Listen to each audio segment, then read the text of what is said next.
Dear students, you are welcome to my online teaching classes. I am Shishpal Chauhan and today I have brought the day 25th for the students of BA Final Year Semester 6.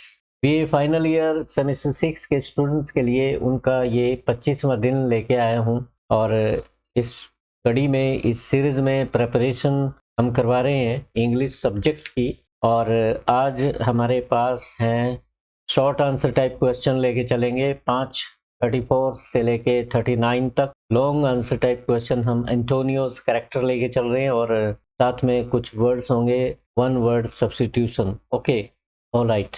Gurjeet Kaur good evening, Shivani good evening, Niharika good evening.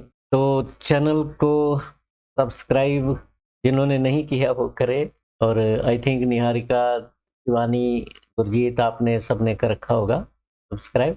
अपने friend circle में ज़रूर circulate करिए, video को अभी share कर सकते हैं live session को। तो लेके चलते हैं short question 34th।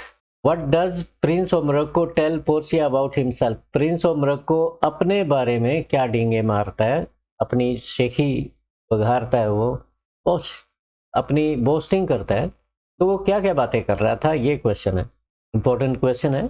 The Prince of Morocco boast a lot about himself, बहुत ही शेखी बघारता है। बोस्ट मैंने शेखी मारना होता है। फर्स्ट ही tells her not to dislike him for his black skin. सबसे पहले कहता है कि mislike me not due to the colour of my skin, मतलब इस तरह की कुछ लाइन है। कहता है कि मेरी जो स्किन है, त्वचा है, उसके कलर की वजह से मुझे मिसलाइक मतलब डिसलाइक मत करना। Dislike me not for my complexion, ये लाइन थी एक्चुअल में ही, और काफ़ी इंपॉर्टेंट लाइन है ये रेफरेंस टू द कॉन्टेक्स्ट के लिए भी। He also tells her that the best regarded virgins of his country love his black complexion. He also boast of his bravery. और okay, I know Shivani. He also tells her, उसे कहता है कि the best regarded virgins of his country, उसकी country की, उसके देश की जितनी भी वर्जिन्स हैं, तुम्हारी लड़कियां हैं, और वो उसे ब्लैक कॉम्प्लेक्शन की वजह से ही पसंद करती हैं। He also tells her that the best regarded virgins of his country love his black complexion. He also boasts of his bravery, और अपनी बहादुरी का भी वो परिचय देता है, काफी शेखियां मारता है अपनी बहादुरी की। और 35th question, what does Jessica say about her father Shylock? Shylock Jessica का फादर है, अपने फादर के बारे में क्या कहती है? Jessica dislikes her father for his evil deeds. Jessica अपने फादर से उनके इविल डीड्स की वजह से, बुरे कृत्यों की वजह से, बुरे कार्यों की वजह से नापसंद करती है। डिसलाइक करना, नापसंद करना। He feels ashamed of calling himself her father's daughter. उसे शर्मिंदगी महसूस होती है अपने आप को शाइलॉक की बेटी कहलवाने में, अपने फादर शाइलॉक की बेटी कहलवाने में कि शाइलॉक की बेटी है ये, इस बात में उसे शर्मिंदगी होती है। She even calls her house a hell, अपने घर को नरक कहती है। Actually, she is quite different from her father. वास्तव में क्या होता है कि she is a different type of girl, एक अलग किस्म की लड़की है। She has not inherited any evil nature, any element of evil nature of her father Shylock's nature. Shylock की नेचर का एक भी पॉइंट उसमें नहीं है जो गलत या इविल नेचर है, उसकी जो गलत बातें हैं उसकी, शाइलॉक की, वो उसको इनहेरिटेंस में नहीं मिली है। मतलब जैसे कुछ जेनेटिक होती हैं बातें, फादर के गुण, मदर के गुण बच्चों में आ जाते हैं, तो वो कहती है, बल्कि भगवान का शुक्र अदा करती है, कहती है कि शुक्र है भगवान का कि मुझे फादर जैसा एक भी गुण मेरे अंदर नहीं है। अवगुण, गुण तो उसमें थे ही नहीं। What does Portia say about mercy? Mercy के बारे में एक पोएम भी है, ग्रेजुएशन के सिलेबस में, आपके सिलेबस में नहीं है, पहले हुआ करती थी। मर्सी नामक एक पोएम होती थी और ये ट्रायल सीन में जो मर्सी के बारे में पोर्शिया ने कहा है, तो वहीं से वो पोएम एक्सट्रैक्ट की गई थी। Portia says that mercy is a divine virtue. Portia कहती है कि जो मर्सी होती है, मर्सी क्या होती है? दया भाव। कि दया भाव डिवाइन वर्च्यू होती है। डिवाइन का मतलब दैवी, वर्च्यू मैंने गुण, दैवी गुण होती है। अलाइनमेंट, अलाइनमेंट से मतलब है शायद आपका अलाइनमेंट, जैसे यहाँ पे ये पेज की अलाइनमेंट करते हैं हम, इसे सिलेक्ट करके अगर ये एंड इस साइड से मतलब गैप है उसमें, यहाँ फुल स्टॉप पे ख़त्म हो गया, यहाँ ये स्पेस बनी हुई है, तो उसको अलाइनमेंट करते हैं। अलाइनमेंट सीध में करना भी होता है और अलाइनमेंट में सिस्टम में लाना भी होता है।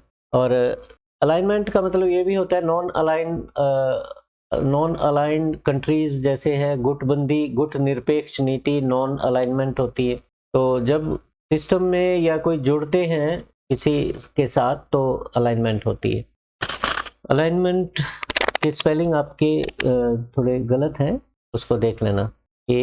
ALLIGNENT अलाइनमेंट, अगर आपका इससे मतलब है तो डिवाइन वर्च्यू होती है इट्स नेचुरल लाइक रेन, बारिश प्राकृतिक रूप से धरती पे गिरती है। क्लियर? तो मर्सी भी इंसान के दिल में प्राकृतिक रूप से होती है। जबरदस्ती आप किसी को फोर्स नहीं कर सकते कि दया कर उस पर दया कर, नहीं तो डंडा मारूंगा तेरे। ऐसा थोड़ी होता है कि आप जबरदस्ती किसी को डरा धमका के किसी के ऊपर दया दिखाए, मजबूर कर दें किसी को दया कर इस पे।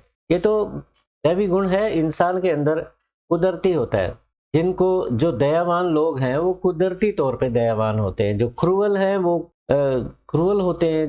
हालांकि जन्म से इंसान क्रूअल नहीं होता। ये जो नेगेटिव गुण होते हैं, नेगेटिव बातें होती हैं, ये माहौल से आती है इंसान के अंदर। बच्चा जब जन्म लेता है इनोसेंट होता है, उसे कुछ भी मतलब सब कुछ साफ होता है, एक मासूमियत होती है जो प्योर होती है, पवित्रता होती है उसमें, गॉड के करीब होता है। जो जो इंसान बच्चा बड़ा होता है दुनियादारी के मोह माया में आ जाता है, दुनियादारी की बातें सीखने लग जाता है, तो वो भगवान से कहते हैं कि दूर होता चला जाता है।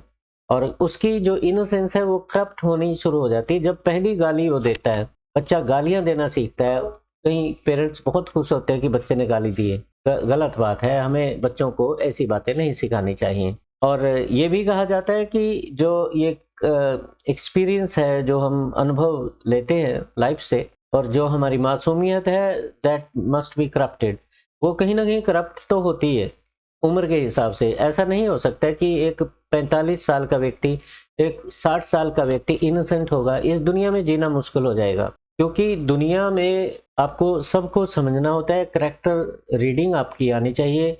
आप दिमाग में घुसना सीखिए कि उसके दिमाग में क्या चल रहा है। चरित्र का पता लग जाना चाहिए। आजकल शरीफ इंसान के भेष में भेड़िए भी हैं। तो जंगल है, इसमें सब तरह के लोग अच्छे भी मिलेंगे, बुरे भी मिलेंगे, तो उनको पहचान करना सभी के लिए बहुत ज़रूरी है। जब बच्चा बड़ा होता है तो इस दुनिया में धीरे धीरे कदम रखता है, तो उसे पता होना चाहिए कि क्या बुरा है, क्या अच्छा है, कौन अच्छे लोग हैं, कौन बुरे लोग हैं। तो ये चीज़ें मैं कह रहा था कि मर्सी जो होती है दैवी गुण है। अचानक जबरदस्ती किसी के अंदर मर्सी को पैदा नहीं किया जा सकता। It's natural as rain.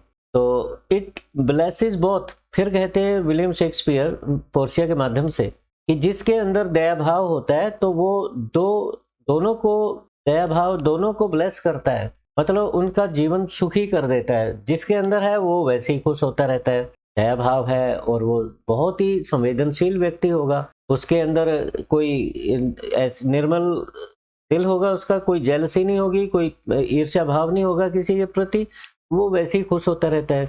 जिनके अंदर जेलसी होती है, ईर्ष्या भाव होता है, वो कुढ़ते रहते हैं। तो जिसके अंदर दया भाव है, अच्छी वर्चूज हैं, गुण है, मतलब वो वैसे ही खुश होता है, ब्लेस्ड होता है, ईश्वर की मेहर होती है उस पर। और जिस पे दया करता है वो भी खुश हो जाता है, उसका जीवन भी तर जाता है, मतलब उसको भी लाभ हो जाता है उसकी दया का। आप किसी पे दया करते हैं, कितना आशीर्वाद दे के जाता है वो, और वो मतलब उसको लाभ मिल जाता है, फायदा हो जाता है उसका।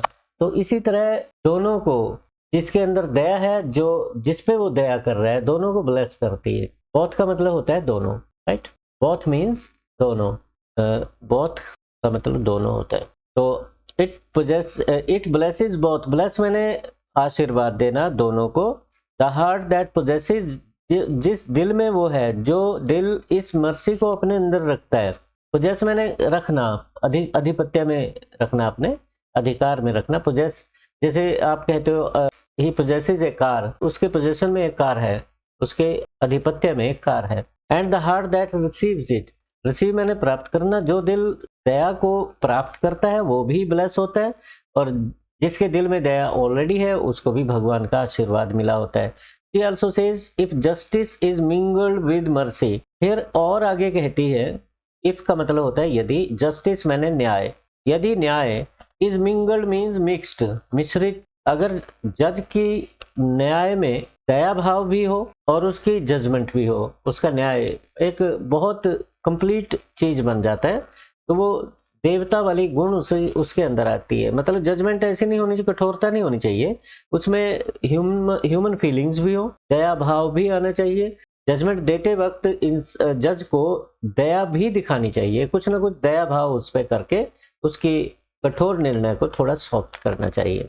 तो राजदंड, एक राजा सिंहासन पर जब बैठता था, पहले जमाने में राजा बैठा होता था सिंहासन पे, तो उसके आसपास एक डंडा सा होता था, छड़ी सी होती थी, उसे राजदंड कहते हैं। अगर वो उठ जाए तो इसका मतलब राजा ने उसे दंडित कर दिया है। तो राजदंड उठाते वक्त राजा के हृदय में दया भाव आना बहुत जरूरी है, और जिस राजा के दिल में दया भाव है वो बहुत ही महान राजा होता है। जैसे राजा हमारे यहाँ हुए, विक्रमादित्य हुए हैं, राजा भोज हुए हैं, बहुत से राजा ऐसे हुए हैं जो जिनका नाम हिस्ट्री में लिया जाता है। What does Portia say about the Count of Palatine? Palatine ये वर्ड गुरजीत ने शायद कल परसों मेंशन किया था। ये किसी कंट्री का नाम है। काउंटी होती है, काउंटी छोटा इलाका होता है। जैसे हमारे यहाँ क्या होता था, पहले जागीरदार होते थे, जागीरदार के ऊपर और बड़ा एरिया होता था, फिर राज्य होता था। जैसे आजकल ब्लॉक है, तो ब्लॉक एक काउंटी मान लो। इंग्लैंड में तो काउंटी आज भी है। काउंटी एक छोटा इलाका होता है जिसका एक हेड होता है, ठीक है। जैसे ब्लॉक का ब्लॉक ऑफिसर होते हैं, राइट। जैसे डेवलपमेंट ऑफिसर होते हैं, ब्लॉक लेवल पे भी होते हैं, डिस्ट्रिक्ट लेवल पे भी होते हैं, वो डिस्ट्रिक्ट के होते हैं। और इस तरह से काउंटी का काउंट एक उपाधि है। जैसे हमारे यहाँ बहुत अंग्रेजों के टाइम में आपने पुराने लोग सुने, जैलदार कहते हैं, जैलदार हुआ है वो। जैलदार को कुछ एक गांव मिल जाते थे, जमींदार के पास और अधिक होती थी, जमीन भी होती थी और गांव भी उसके अंडर आते थे, जिनका वो लगान लेते थे। तो पैलेटिन का जो काउंट था वो क्या कहता है पोर्शिया के बारे में, ये आपको देना है। She says that the Count of Palatine looks serious, यहाँ यू मिसिंग है, serious और sad। वो कहती है पोर्शिया कि जो काउंट है पैलेटिन का वो सीरियस दिखाई दे रहा है, गंभीर दिखाई दे रहा है। सीरियस मीन्स गंभीर। हाँ, लाइक ए टाउन तो और छोटा हो जाता है, थोड़ा सा और एक दो गांव भी उसके अंडर होंगे। तो ही डथ नथिंग बट फ्राउन। तो जब ये कब की बात है, जब एक्ट 1 सीन 2 में वो उनके बारे में पूछती है, जो शूटर्स आए थे। शूटर्स का मतलब यहाँ पे जो उस अपना भाग्य आजमाने आए थे, शूटर्स कहा गया उन्हें। तो प्रिंस ऑफ मोरक्को आया था, और ये बहुत प्रिंस ऑफ एरागोन आया है, बेसानियो भी गया, ये भी शूटर बन के ही गया। शूटर और शूटर अलग अलग है। शूटर वो अलग होता है जो निशानेबाज होता है, ये शूटर होते हैं। इनको कहते हैं जब किसी का हाथ मांगने कोई जाता है स्वयंवर में, जो भाग लेने जाते हैं, पार्टिसिपेंट्स होते हैं स्वयंवर में। जैसे सीता जी का स्वयंवर हुआ था तो उसमें श्री राम गए थे, उसके अलावा और भी कभी मतलब और भी लोग आए होंगे। तो इससे पहले श्री राम के जाने से पहले स्वयंवर 1 बार 2 बार 3 बार, जब तक कोई पूरी तरह से चुनाव ना हो जाए अच्छा, तो तब तक चलता रहता था। और तो कहती है पोर्शिया, डिस्क्राइब कर रही है कि अच्छा वो काउंट ऑफ पैलेटिन, वो तो फ्राउन, उसके तो माथे पे सलवट पड़े रहते हैं। फ्राउन्स क्या होती है, माथे पे सलवटें सी होती है ना, गुस्से में भौवें चढ़ी हुई, आंखों की जो आईब्रोज होती हैं वो ऊपर को चढ़ी हुई और सलवटें पड़ी हुई माथे में, तो वो फ्राउन्स होते हैं। ही डथ मैंने डज, ये ओल्ड इंग्लिश में डथ विलियम शेक्सपियर यूज करता है। ही डज नथिंग, वो कुछ नहीं करता, सिर्फ फ्राउन करता रहता है। The frown on his face seems unpleasant to her, जो उसके चेहरे पे फ्राउन है, तलवटे हैं, गुस्से की लकीरें दिखाई दे रही है। सीम मीन्स प्रतीत होना, अनप्लेजेंट मैंने असुखद, जो सुखद ना हो। तो पोर्शिया को वो अच्छी नहीं लग रही। He thinks he will become like the weeping philosopher, और वो कहती है कि सोचती है कि ये तो लगता है कि इस तरीके से रहेगा, गुस्से में रहेगा, चेहरे पे फ्राउन रहेंगी, तो ये वीपिंग फिलोसफर कोई यहाँ पे रेफरेंस है माइथोलॉजी का, तो उस फिलोसफर की तरह होगी। जैसे लाफिंग बुद्धा आप सुनते हो, देखते हो लाफिंग बुद्धा का एक जो बना हुआ छोटी सी वो पुतला सा बना होता है, स्टैचू, छोटा स्टैचू, वो घर में रखते हैं लोग कि काफी भाग्यशाली होता है। तो यहाँ पे हैरी क्लाइटस कोई फिलोसफर हुआ है ग्रीक माइथोलॉजी में, तो उसे वीपिंग फिलोसफर कहा गया कि वो रोता ही रहता है। बहुत से लोग ऐसे डेवलप कर लेते हैं इस आदत को कि दूसरों के सामने रोना शुरू कर देते हैं। अगर आप कोई जैसे दुखी है, कोई बीमार हुआ है, उसको देखने चले जाते हैं, पड़ोस में कोई महिला आ जाती है, देखने जाते हैं, क्या होता है कि उसको सांत्वना देना होता है, समझाना होता है कि कोई बात नहीं है, ठीक हो जाओगी। कई महिलाएं उसकी नहीं सुनेंगी और अपने परिवार की बीमारियों की गाथा शुरू कर देती। हमारे यहाँ भी सारे बीमार पड़े हैं, वो भी बीमार पड़ा है, उसको भी ये हो गया था, पिछले साल हमारे चाचा जी का ऑपरेशन हो गया था। इस तरह की बातें मतलब ये नहीं करनी चाहिए हमें। जब देखने जा रहे हैं तो उसका ही आप सुनो, उसकी ही बीमारी के बारे में सुनो और अपनी बिल्कुल भी कंट्रोल में रखो, अपनी बात कुछ नहीं कहनी है आपको। तो इसका मतलब ये हो गया अपनी ही आप कथा सुना रहे हैं, राइट। तो वो वीपिंग हेराक्लिटस की तरह हो जाएगी बात। In his old age he will become a pessimist. और ऐसा व्यक्ति जो गुस्सैल टाइप का, चेहरे पे सलवटें पड़ रही हैं, तो ये पेसिमिस्ट बन जाएगा। पेसिमिस्ट क्या होता है? निराशावादी। और इसका अपोजिट क्या होता है? ऑप्टिमिस्ट, आशावादी। ऑप्टिमिस्ट और पेसिमिस्ट। ऑप्टिमिस्ट क्या होता है? जो आशावादी हो, हमेशा अच्छी बातें करे, पॉजिटिव बातें करे। जो रोता रहे, अगर तुम कहो कि जैसे कहते हैं कि वो अच्छा स्कोर करेगी लड़की, बड़ी मेहनत कर रही है, ऑप्टिमिस्टिक तो ये कहेगा। पेसिमिस्टिक कहेगा नहीं नहीं, मुझे नहीं लगता वो अच्छे नंबर ले पाएगी, मुझे लगता फेल ना हो जाएगी। ये कौन होगा? ये पेसिमिस्ट होगा। जैसे ग्लास में पानी है, ठीक है, ये एग्जाम्पल चलता है आमतौर पे। आधा यहाँ तक पानी है, ठीक है, कहीं कहीं कहेंगे आधा गिलास है पानी का, भाई दूध का या पानी का आधा गिलास है। कहीं कहेंगे आधा भरा हुआ गिलास है, आधा भरा हुआ है। जो भरा हुआ कहते हैं आधा भरा हुआ, वो ऑप्टिमिस्टिक है, और जो कहता है कि आधा खाली है, वो निराशावादी है, पेसिमिस्टिक है। 39th क्वेश्चन है, what does Portia say about the baron of England. England का जो बेरन, ये भी खिताब है वहाँ का बेरन। जैसे ड्यूक और डचेस के बारे में आपने सुना था, वो जो पोएम पढ़ी है माई लास्ट डचेस, उसमें ड्यूक उसका हस्बैंड है और डचेस उसकी पत्नी है। ड्यूक की पत्नी को डचेस कहते हैं, ठीक है, नाम नहीं है डचेस, ड्यूक उपाधि है और डचेस उसकी पत्नी है। ऐसे ही काउंटेस होती है। तो यहाँ बेरन है तो ये भी एक वो खिताब है, एक उपाधि दी हुई है। तो इंग्लैंड के बेरन के बारे में पोर्शिया क्या क्या कहती है, ये बताना आपको। The baron of England seems to be a handsome and perfect man to Portia. जो इंग्लैंड का बेरन है उसे परफेक्ट मैन लगता है। परफेक्ट मैन का मतलब क्या है? लिटरेचर में परफेक्ट मैन उसको कहा जाता है जिसमें सारे गुण हो, सर्वगुण संपन्न, परफेक्ट पर्सनैलिटी। जैसे घुड़सवारी भी जानता हो, इंग्लैंड में उन दिनों परफेक्शन के ये मायने थे। 15वीं 16वीं शताब्दी में वॉरियर हो, अच्छा लड़ाका योद्धा हो, ठीक है ना, और महिलाओं की इज्जत करता हो। नाइट्स सुने होंगे आपने, KNIGHT। उन दिनों में ये नाइट्स राजकुमारों को कहा जाता था, जो बहादुर भी होते थे, वॉरियर टाइप होते थे, और शिकार करने जंगल में जाते थे और घूम के आ जाते थे। तो शिकार करने के बाद, और महिलाओं के के प्रति बहुत ही विनम्र होते थे, इज्जत करते थे। तो उस तरह के व्यक्ति को परफेक्ट मैन कहा गया है। तो ही डज नॉट, यहाँ पे पढ़ रहे थे हम, but he speaks English and Portia does not understand it. तो कमी क्या थी उसमें बेरन ऑफ इंग्लैंड में कि वो अंग्रेजी बोलते हैं, अंग्रेजी के अलावा उसको कोई और भाषा नहीं आती। तो इस वजह से पोर्शिया को दिक्कत है, पोर्शिया इंग्लिश नहीं जानती। He does not even know other language that Portia में अंडरस्टैंड। जिस भाषा को पोर्शिया अंडरस्टैंड कर सकती है वो उसको नहीं आती, बेरन ऑफ इंग्लैंड को। तो ही इज लाइक ए डम मैन फॉर हर। तो पोर्शिया कहती है कि मेरे लिए ये गूंगा व्यक्ति है, मेरे लिए ये गूंगे के समान है, क्योंकि ना तो वो उसकी भाषा समझता है, वो शायद बेरन उसकी नहीं, वो भी नहीं समझता, क्योंकि उसको सिर्फ अंग्रेजी आती है। तो पोर्शिया कहती है कि वो उसके लिए ही इज लाइक ए डम person. She even comments on his dress, और उसकी ड्रेस पे भी कमेंट करती है पोर्शिया। क्या कहती है? कमेंट करना, टिप्पणी करना।